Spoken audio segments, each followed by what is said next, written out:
My name is Ben Bostick. I own Spank Fitness. Spank is an attitude. So today I'm gonna talk about small changes equaling big results. Just chipping away at little things and building yourself up. So how many people in here feel sluggish throughout their day? Anybody? Is it from lack of sleep, lethargic, caffeine, all that good stuff? So that's pretty common. A lot of us don't get to bed on time, or we don't know take care of our sleep routine more than our waking up routine, right? So that's something that we need to be focusing on is how we go to sleep, when we go to sleep, and our process of going to sleep. The next one, feeling anxious. Does anybody feel anxious at work at all?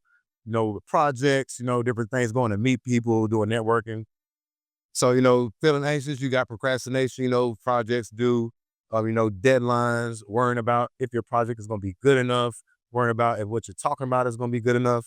And then, competition. Are you doing better than the next man, or are you not, succeeding in your own thing, right?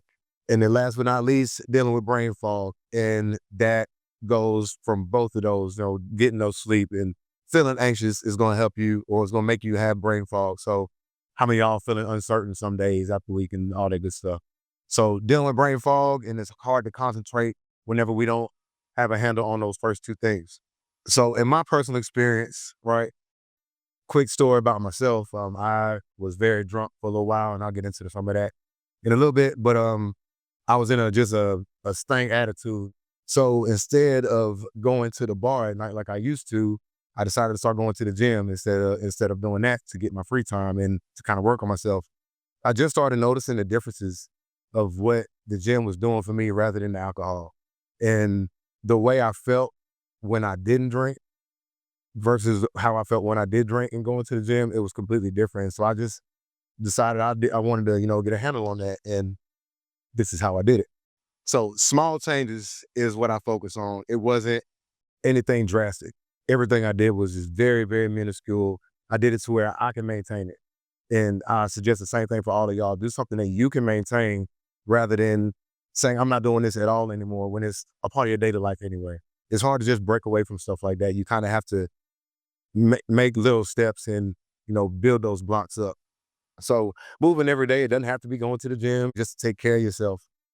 Eating whole foods. And when I say eat whole foods, I'm not saying that you can't have ice cream every once in a while. I'm not saying that you can't, have a bar every once in a while. But what I mean is eating food that doesn't expire most of the time. Eating your whole foods, eating your meats, eating your veggies, eating your fruits, eating those things, they will help you to replenish your body, and it's not going to sit there and weigh you down. It doesn't have all the salt that all these other ultra processed foods have in it.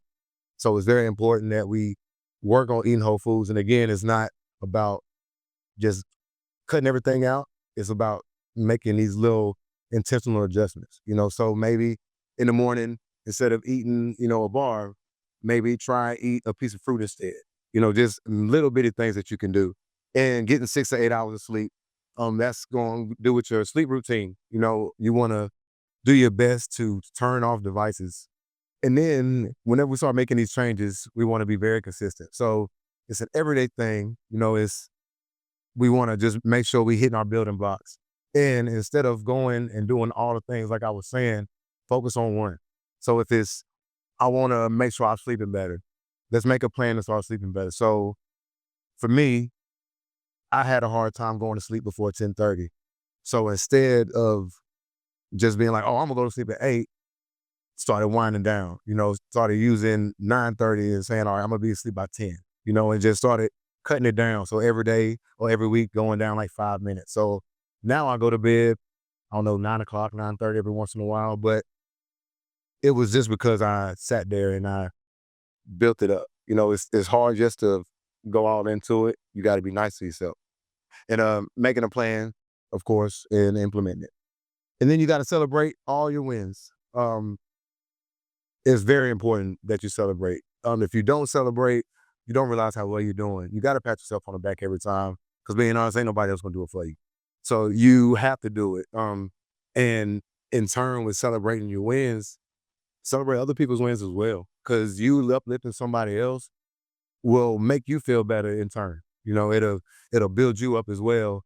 And now you can learn how to accept those compliments if you're not used to doing that because you already uplifting somebody else and they feel a certain way about what you're doing for them and they want to do it for somebody else. And now you start a whole, snowball effect for these people. So you want to be encouraging and celebrate with all your other people, coworkers, family members, church members, all those good things, right? It's been a journey, just being here and just knowing all the things that God has brought me out of, and just being able to be in front of y'all talking about this stuff without even crying is a win for me. I'm super thankful and I'm really, really appreciative of y'all sitting here with me and listening to what I had to say today. Are there any questions? In 2010, I just really, really wanted to get back into playing. And I was supposed to go to South Alabama. Something went wrong money-wise, so I ended up going to Campbellsville. It's a small school in Kentucky up in Taylor County. So I went there, absolutely hated it. And it was just because I was too prideful. I wasn't happy with another opportunity. I was more mad that I wasn't where I was before, right? So I went there, hated it, and started going to Lexington every weekend because it was about an hour away. So I went to Lexington every weekend, got to know some people, and then the season didn't go the way I wanted it to go, so I quit the team. Another prideful mistake that I made, right? So I ended up going to live in Kentucky after that because I didn't want to go home because now I'm a failure. I'm a quitter. I don't want my family to see me like that. I don't want, my friends to see me like that. So I went to Kentucky and I was just like, you know what, it's going to be a little pissed off. I'm going to party. I'm going to have a good time. And that partying and having a good time turned into a whole lifestyle. I ended up working at bars. I was up until, God knows when, and it was just a cycle. Like if I had a beer sitting there from last night when I woke up, I'm drinking it. If I didn't go anywhere without liquor, if it wasn't around, I didn't want to go there. This family is this. Both my sisters, they both played in the band. I didn't see them do anything band related until they were graduating college, so just being in that position and it's something real bad. And that solitude that I had during quarantine, and it really got me back together. And so, I just want to help people to get out their little ruts and to help them to not feel the way I did, because I know it's probably people in this room that feel a certain way right now. And the mission is to uplift them and get them up out of that and bring them, know that they got a friend in us, they got a friend in Jesus, right? And knowing that they can do it. And and just because you did one thing, it don't define you. First, you got to figure out what wins are, and a win can be, I got up quicker than I did yesterday. Like, it could be very minuscule things. And I think people lose they get lost in just the flow of life, and they just get so used to things being a certain way and they don't realize that they're doing as good as they are. Like, I'm sure that you have something that you can celebrate right now. You here, you know what I mean? You got where you needed to be this morning. We've earned something in here. That's a celebration right there. So whenever I say celebrate your wins, it's more telling yourself you did a good job very often. Very often. Because, if you don't, like I said, ain't nobody else going to tell you. Your mom and daddy not going to tell you. Your coworkers ain't going to tell you because they trying to do better than you anyway, right? And your competition not going to tell you. So you have to be nice to yourself, because if you ain't, it's not coming from anywhere else. Celebrating the win.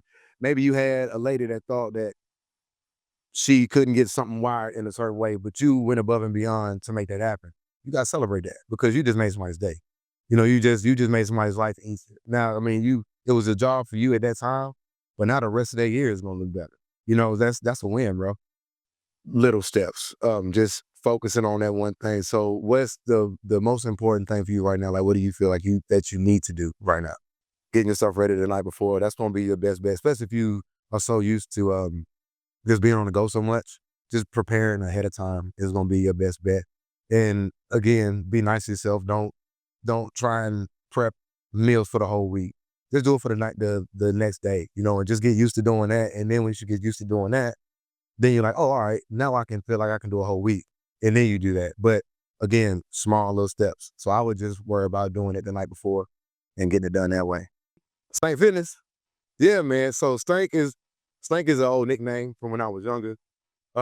It's whole nickname. So we was playing video games and there was a guy on the game that was sorry. We called him Big Stank. And then my buddy was making music at the time. and he asked me to be on one of his songs, and he was like, what's your nickname gonna be?" And I was like, "I'm gonna be Stank." And then they called me Stank for, oh man, the rest of my life. They still call me that to this day. So so that's where it came from. And then, just tying into me being in the funk for that many years and just getting out, just my attitude was just a real Stank attitude. We call our baby girl Stank whenever she acting up. So I mean, it's all tied in. So I'm doing a much better job of bringing that into my, my content and all that good stuff. Yeah. Any other questions?